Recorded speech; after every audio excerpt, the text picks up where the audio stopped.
Hi, my name is Kelvin Newman and welcome to the Brighton SEO podcast, where we share talks from one of the world's most popular search and marketing conferences. The event started out as a few people meeting in an upstairs room of a pub and is now attended by over 3,000 people from all over the world. This episode is a recording of one of the speakers at a recent event.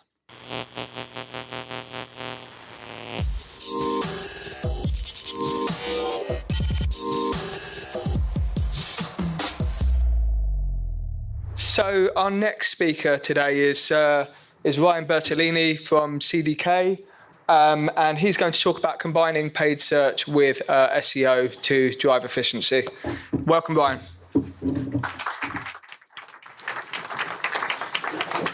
Thanks, everyone. Ryan Bertollini. I'm here from the States, Detroit, Michigan, to be more specific.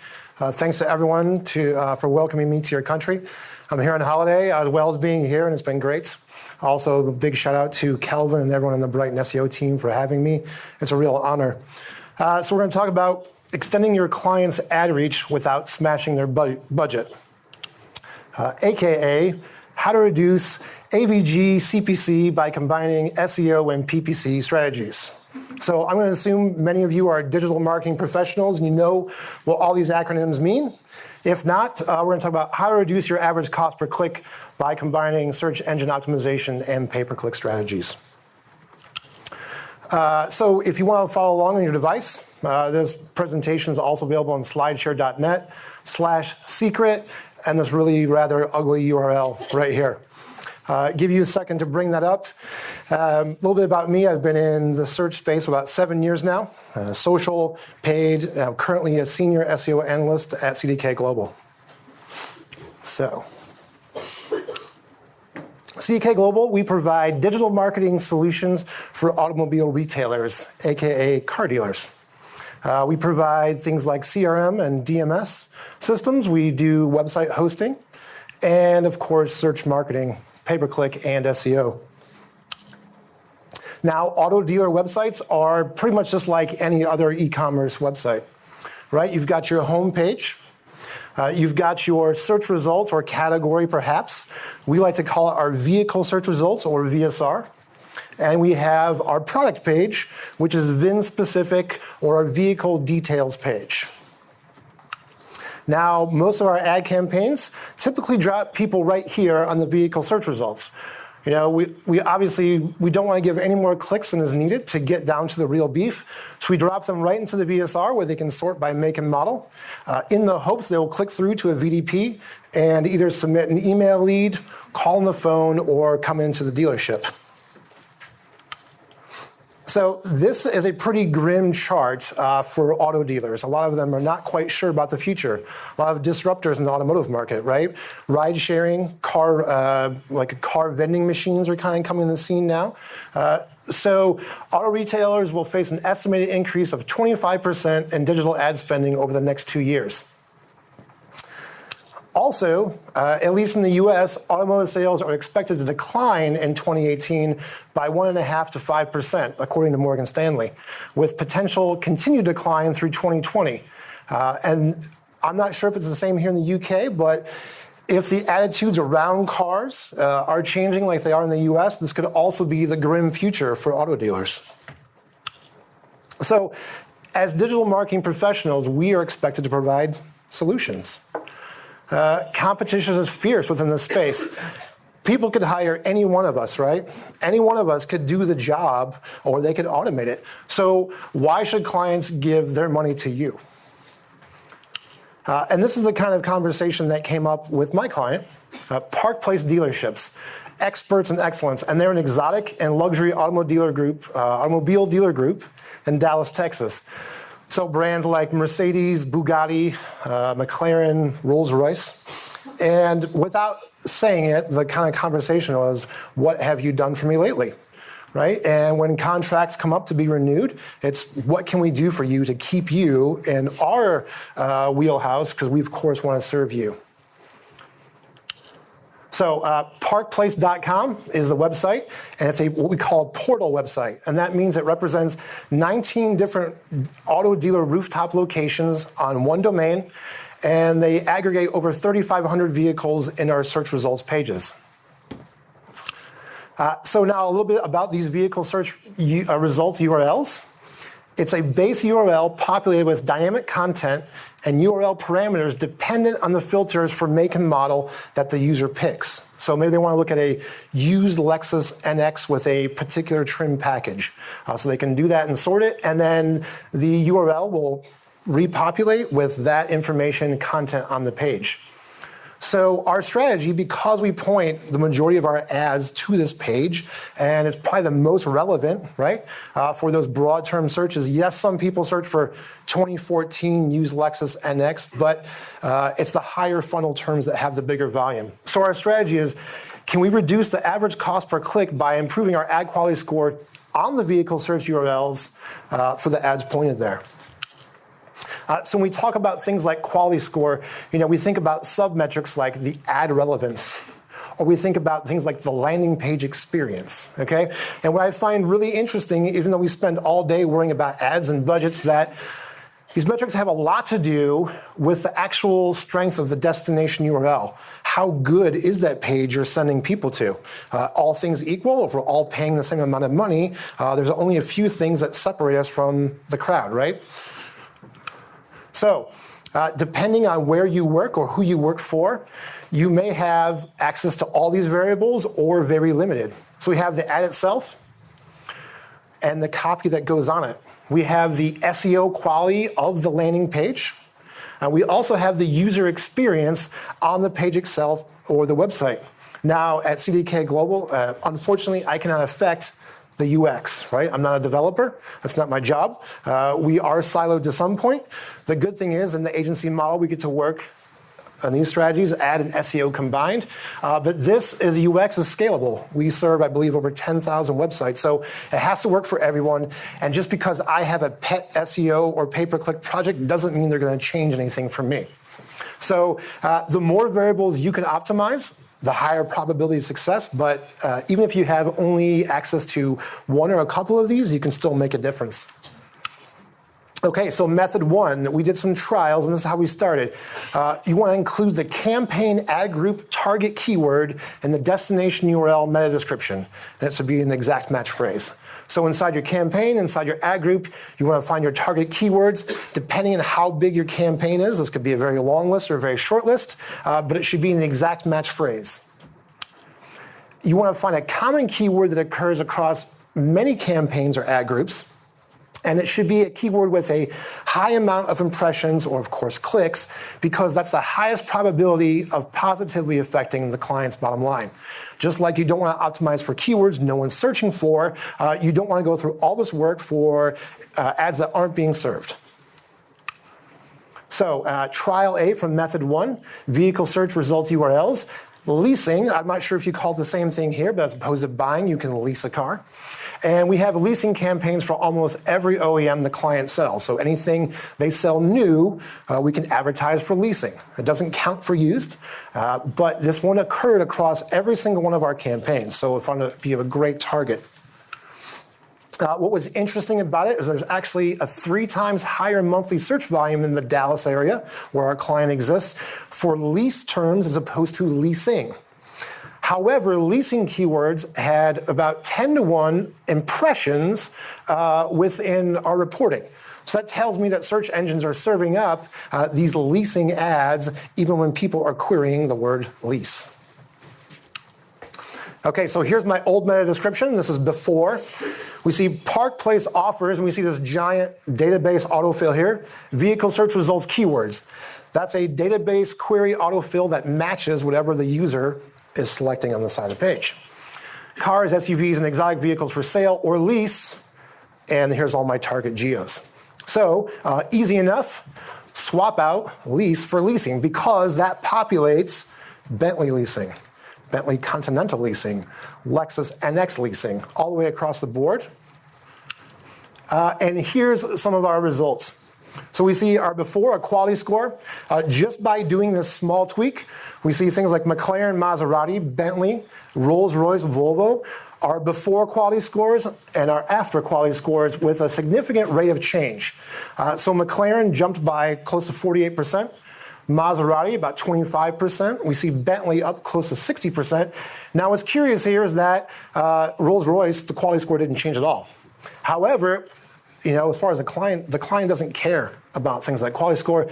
They just care about their cost per click.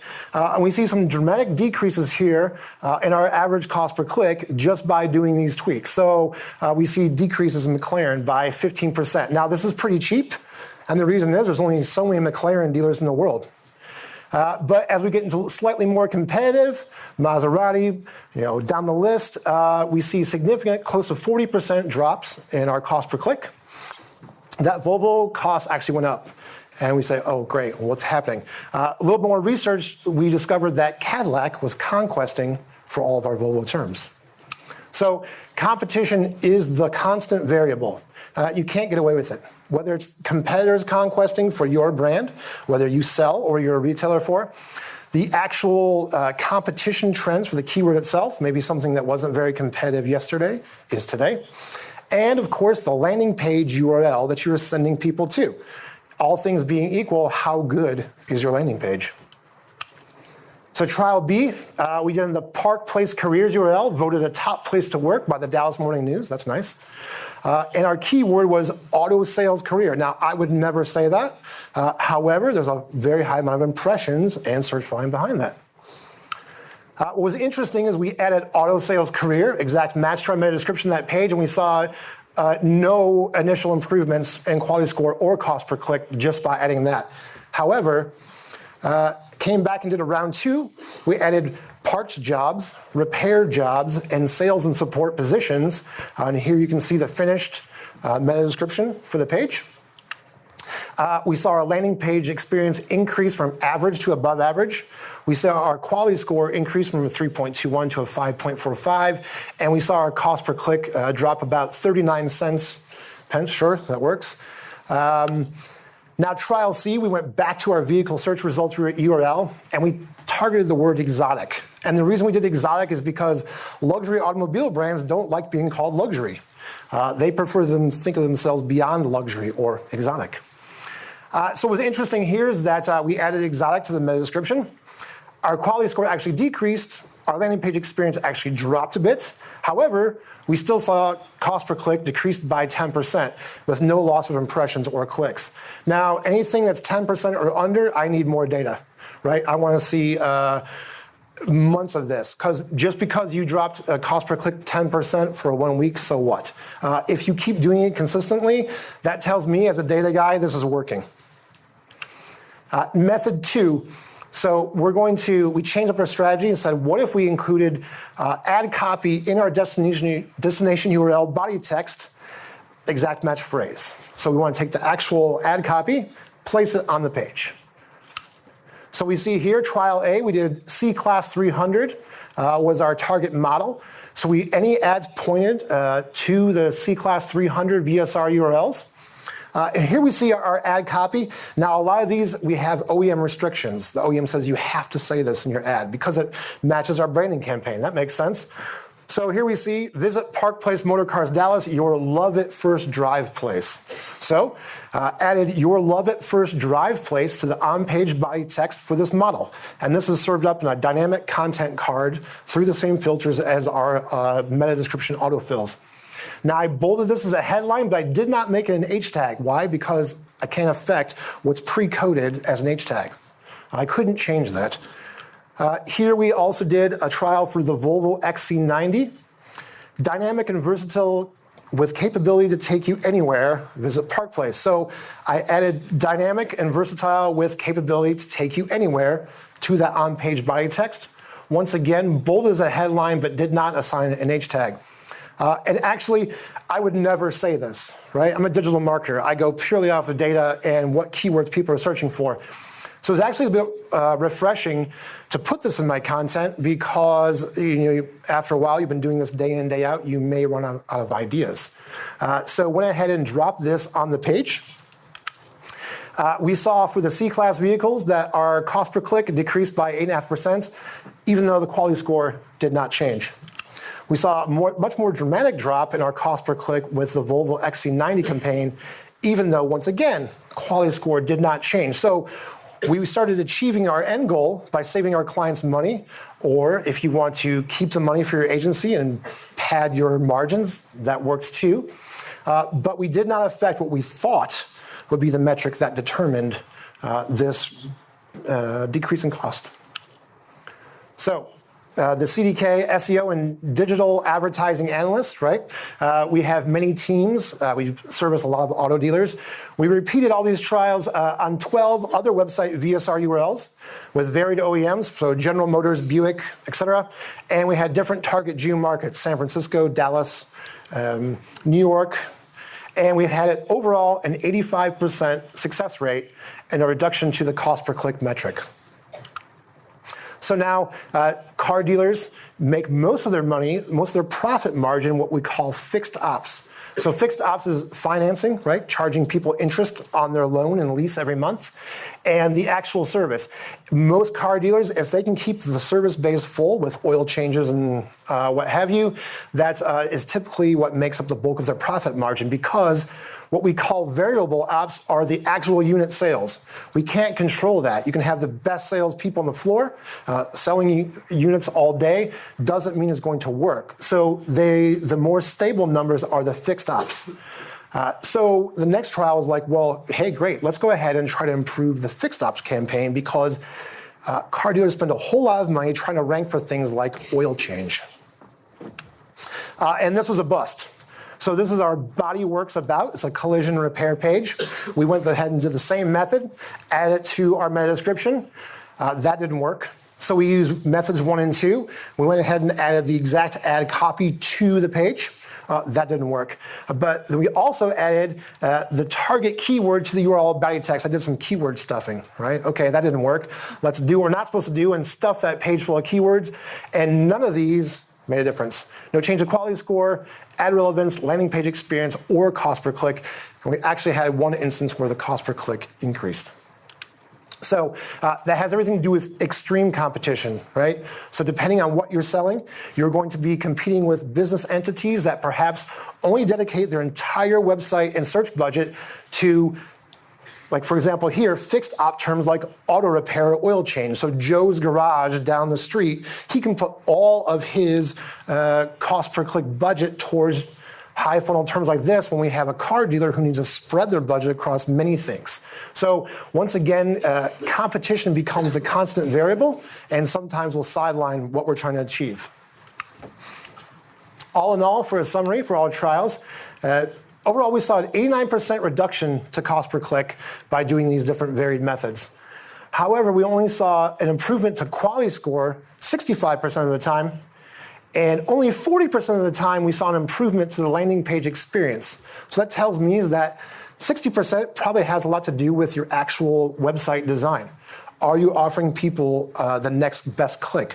Are you offering a different choice, a way to navigate off the page?